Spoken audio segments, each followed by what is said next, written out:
Yeah, this season they say all the berry bushes, they're bringing a influx of bears into the area.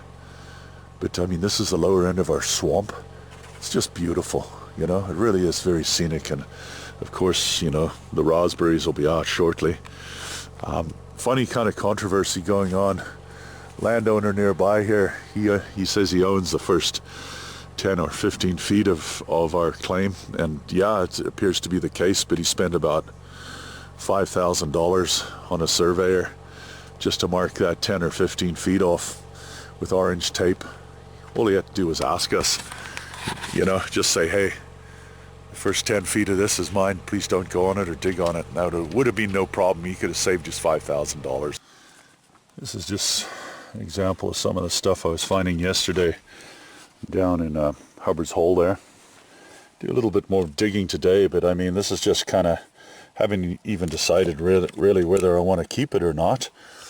All kinds of, you know, interesting smaller clusters, you know, like pyroxenes with apatites attached to them.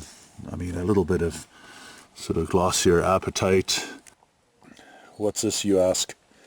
Mark just found it in Hubbard's Hole, so I'm sure you can guess. It's a piece of titanite. It's like chocolatey in color, and it actually has some sort of level of transparency, or actually translucency would be a better word. Here's a little something I just cleaned up, sitting there. A bunch of feldspars clustered together. Bunch of little feldspars all came together as though they're properly oriented, as though to make a crystal. We got ourselves a watermelon for the person who's the finder of the day. Or maybe when it gets real hot later on, we just might take to the watermelon ourselves. Screw the find of the day. There's the other side.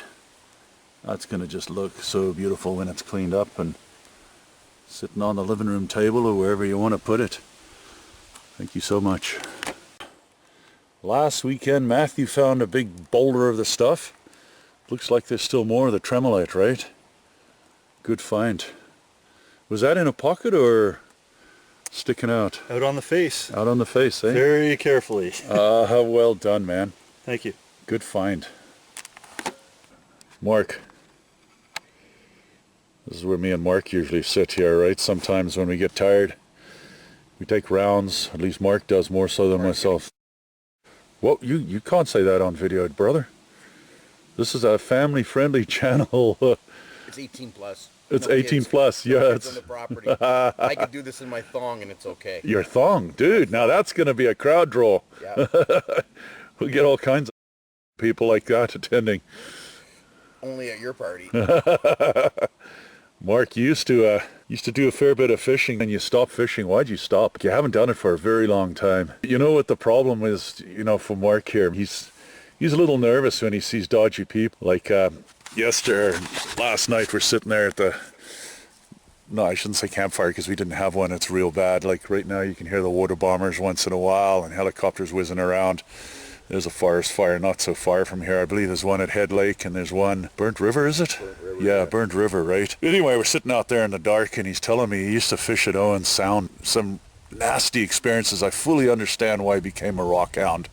So he tells me this story about this, what do we call it, the cat lady. That's one of the more tellable stories, right? What's wrong with the piss lady? The piss lady? Yeah, the piss lady. Okay. No, I'm not telling. No, you don't have to tell me. Stories, Just man. say what the piss lady is. Explain what the piss lady is. The piss lady is a lady who used to go up and down the pier in the middle of the night. We were salmon fishing. She had a big Bix pickle jar, and she'd piss in this jar on the pier and walk around. It sounds, yeah, you know. A little, yeah. Things are a little funny over there sometimes, especially at 3 o'clock in the morning salmon fishing. What's it do with the cat lady? You're saying there's a lady who's a cat lady? Yeah. So we're upstream fishing. Yeah. And I'm on the one side of the river. The other side of the river's got rocks, and it was a bit of snow in the ground. There's little potholes where the rocks were. Okay. The lady pulls up in this like a hoarder van, completely packed, starts banging this container, and all these cats start flying out of the holes in the rocks, man. There's like 20 of these friggin' things, right? Yeah. And she's going, "Come on, kid." Only an Owen sound, man. Only an Owen sound. She's the great. We got the crazy cat lady, and we got the piss lady. And she's banging the pots, and all the cats are coming out from the cracks. Yeah, that's coming out of the woodwork. And then you hear she goes further down the road, and you hear her do it again, right, on the side of the river. Oh, my goodness. I got to introduce her to Maggie. Maggie's a little bit of a cat lady. Not that bad, but still. The big question is, why is there so many stray cats? Oh, yeah. Well, and didn't you get beat up by that guy by throwing beer bottles at you or something? Well, I didn't get beat up. I don't get beat up. What are you talking about? Well, no, I thought you got threatened and you took off down the road and your buddy had to bring... No, the salmon guy went up on the bridge with the salmon. Oh, that's Lorenzo. Oh, Lorenzo. Yeah, he threw the rotten shinny off the bridge. Full Seriously? Of maggots on top of a guy, yeah. Why? Well, he's just a little guy. Is his only way to get back at the guy? That's it. The guy kicked him out of the salmon spot. He's a vicious sport, man. Salmon fishing, so I can see why you become a rockhound. Everyone in rockhounding's normal, man. I wouldn't say that. What do you mean? Dude, we're rockhounds. Come on, have some respect for the craft. I am the only normal one in rockhounding. all I can say, you got to take that with a pinch of salt. We're all different, man. Everybody's got a different vibe here in rockhounding, but everyone's accepted. It's a great activity, man. I'm just sitting out here loving it. You know, I'm not hardcore rockhounding right now, but this is beautiful. This is damn. There are no bugs left. It's good.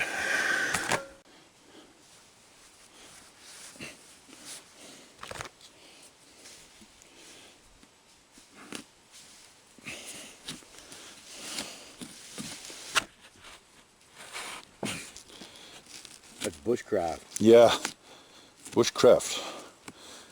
We'll see you slip and stab yourself. Oh, I'm sure that opportunity is very... That'll be good for an extra couple of hits, man. Oh, absolutely. Rockhound stabbed while bleeds to death while eating watermelon. Mark's saying he wants me to lick off the blade before I give it back so it's not all sticky. Like, you think that's a good idea? Lick the blade off? If you're going to roll a tool, you return it clean. So I got to lick the blade off now. You can lick it off, you can... Here goes. Slice of my tongue falls off. Falls in the watermelon. It'll make for a few extra hits. You're right. Well, what you got to do for YouTube, eh? Against my better judgment, the man who told us about the cat lady and the pea lady has offered me his shovel, providing I lick it clean when it's done, so that we can eat watermelon properly as rockhounds should eat watermelon. Why are you looking at me like that, man? That's insulting. You are a true redneck. I am not a redneck. You are a redneck. Okay, guys, I don't know if you've ever seen this before. We're going to just give it a little try. This is how you... Oh, look how you...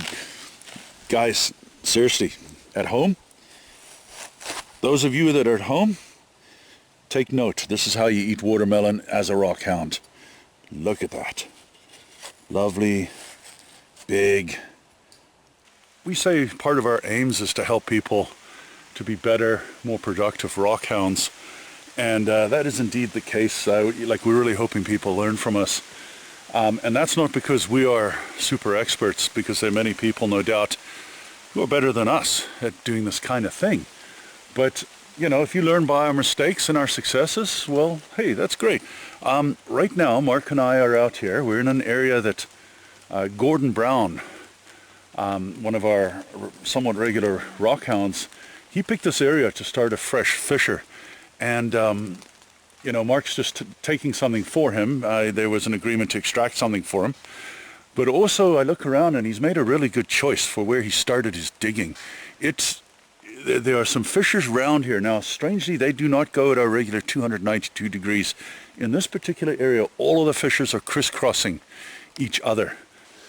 So first step, cut across the fissure. So I believe the fissure runs this way, up and down this way, but 90 degrees to that, I'm following along what looks to be marble, a feldspar. Marble and feldspar join. There's a bit more of the feldspar on this side as well. It seems to have mineral potential, but it's not the same as gneiss. So when you get the gneiss calcite join, we're expecting fully to see the amphibole and the pyroxenes on the wall. You see calcite that shallow. That one? Yeah, you see the calcite here, and then you see all the mineralization along here. you know the recipe's there, right? It's just did it cook in the oven properly, right? Yeah. And out of this one here, I got some nice stuff, but close to the bottom. But it narrows in, right? So why not have to put butter on my thighs just to get, just to get in there, right? Yep. Oh, yeah, and here. Yep. Yeah. So you always want to have, if you got calcite with apatite, That's would be the next thing that would come up for me, then that verifies, okay, we got apatite in the hole. It's nice. It's time to dive on this. Amazing. See, the roof is cut this way and it heads towards that tree. So if you were to get a flashlight and look at that wall is all great big micas in the ceiling, and then it transitions into amphiboles and apatites in the wall going down. So again, you see the calcite, see that little white ridge there? That's your calcite coming out of the wall, that's your calcite. So I smash through that calcite with a hammer, and then I dive down to the next calcite, smash through that, and that's where your really good crystals. So you just come along and feed along, pull the dirt out with the buckets, send them up, and go through the dirt, and that's what you do. Okay, you did X amount of labor, you did this, you did that. We're gonna give you, let's say, 10 grand in credits. Now those credits go towards your claim, and then your claim is $400 a year to maintain it. So like we just handed it in, we got 5 years, we don't have to worry about Irrespective handing of the another size one of in. your claim. No, it's, yeah, like you have 3 claims in a row for as long as they're touching. Yeah. You can do assessment on one and transfer credits to the rest and then hold the whole thing. It's a real tricky process because 50 acres is usually the size of a standard claim, but then you may have private property on it, right? So things can get... And we've done a bunch of bad stuff and screwed up in our On time. the surface, it's fairly easy. When you get into it, there's some technicalities you gotta get through. Those are probably 2 of the most gem apatite-like apatites that I have seen come out of our claim so far. And they're coming out of what we call the bus's hole. Good find, my man. Thank you. There we go. We got the supervisor keeping us working. There's a beautiful titanite, many little crystals. How many have you got today so far? Would you figure 8? About 8. 8? And you're looking for what? Apatite. Apatite. Yo, Brian, how you doing? Okay, we'll see what we can find for you, brother. Awesome. So yeah, titanite. Live and learn here. So I was speaking with Liz and Jim there, and one of the things they're telling me is that this is actually when the color changes, it's actually a pseudomorph going towards anatase. Now, I was not aware of that, to be quite honest with you. So I'm going to look into this a bit. But very interesting. Apparently it's worth a lot more when it has the grayish color moving in the pseudomorph direction. Hey, thanks, man. Awesome. Yeah, thank you very much. How many you found now? About 10. Let's check it out. You just found another damn thing. Look at that. Oh, can I hold that? Yeah, of course. Oh, very nice. Got a little apatite there. On the side. Look at that. Yeah. That is thick. That's the biggest one so far. Which one you want? The red one. The red one. Oh, the red. Actually, I like the double one too. The double one's nice too. He was like finding the gold mines he was in there. Very nice. Look at that, eh? That is nice. I don't know if you can see that red on there, but Yeah. We thought it was brown, but it's red. need Oh, need yeah. to clean it up. Yeah, very good, Oh yeah, man. that's nice. Oh yeah, that might be better. I don't know. Yeah. Needs a bit of water on there, but yeah. There you go. I like that one, man. I like that, especially That's that. cool. It was Yeah, stuck that's together. cool. Yeah. Yeah. I said don't drop it in the bucket too hard because Nah, it'll break. I didn't Yeah. want it. It will. You Yeah. need to wrap it, man. Yeah, you need to wrap You that need to one. wrap it with fair thing to pull it, man. Yeah, yeah. So Sean's interested in apatite, right? So we're gonna. This has yielded big time. This is what we call the collapse fissure. It's done its collapse right there, that area, and again, we're pretty optimistic that there's going to be some apatite down here, underneath the shelf, underneath like that. Yep. Okay. Yep.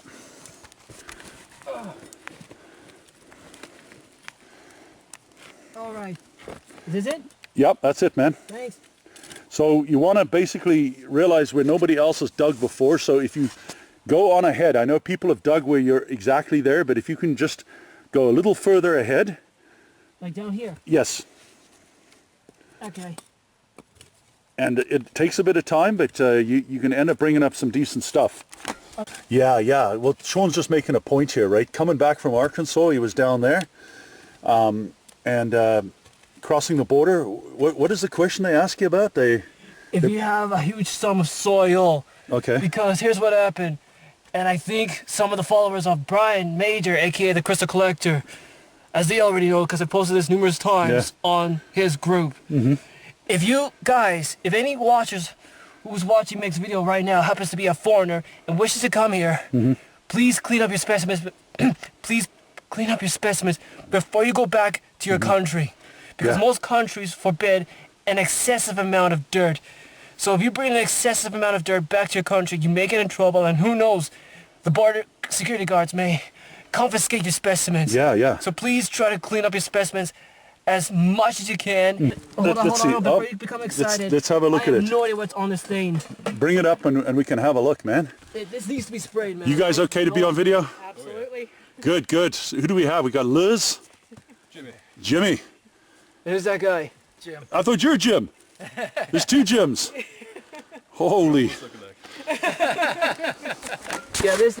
Yeah, there we go. And First apatite coming out. Good job, Sean.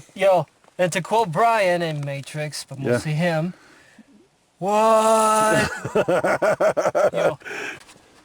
So, this hole here is dug by an American gentleman. He's up from New York. Like he's 78 years old. He dug this way down deep. So what Sean's up to now, because he's the thinnest of the lot of us, he's able to fit in it quite well. Sort of well. And there's an excessive amount of freaking dirt, man. yeah, there is. But down there's a calcite shelf. And we think, if he can get his hands under the calcite shelf once he's cleared a bit, he's likely to come up with some goodies. That's when they realized it's a different specimen, and this led to them coming up with a new name for the mineral. So they looked at the ancient Greek vocabulary, and they chose the word apatite, which means to be deceived, not to be fed, to be deceived, because it made sense. They were drawing my mind.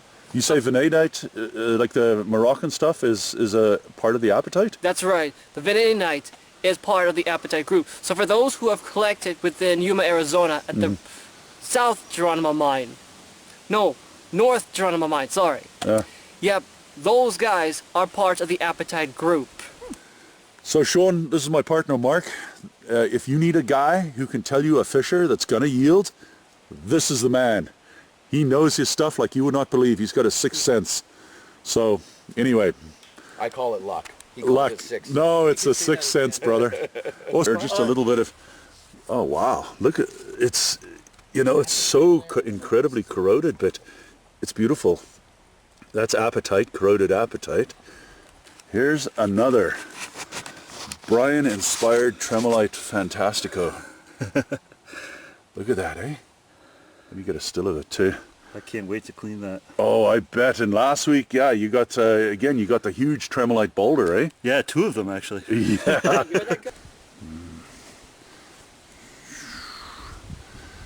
Here we got a likely Feldspar location up against there's quite a digging that's been done. There's two Dutch gentlemen here who've been extremely industrious. And a little service we offer. You can see Mark over there with the saw. He's going to hopefully cut a face off there. These guys have dug so hard. We gotta get it for you. Oh, yes, please.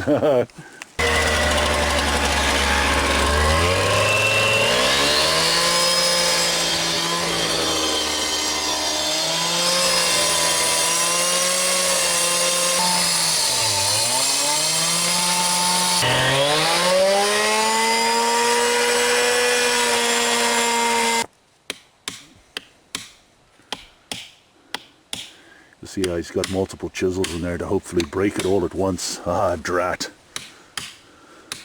It will break. And it's not clean. When you clean it up, it looks like. This stuff here is very lustrous. You tipper? Yeah. Yeah. Ah, very nice, man. Nice feldspar there. Couple Okay. feldspars. Yeah. Nice little garden rock there. Yep. Oh, you got what you wanted? That rock there's got a bunch of feldspars on it. What's your end goal? To get it right out of the hole? Oh yeah. It's laying here. Okay. But I mean, what do you do with it, right? I mean, look at it. It's huge. How do you actually cut that loose and you know, keep it for display or whatever, that's going to be a hard one. Here's an example. Alex and Remy, our two guests from Holland.